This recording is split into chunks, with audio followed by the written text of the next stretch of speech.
అమ్మా భవానీ లోకాల నేలే ఓంకార రూపమమ్మా, తల్లి నీ మహిమల్ని చూపవమ్మా.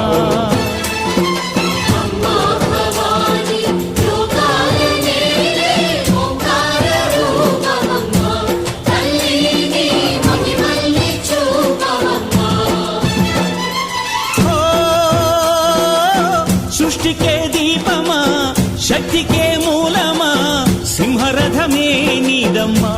అమ్మ దుర్గమ్మ భక్తులను దీవించుమా.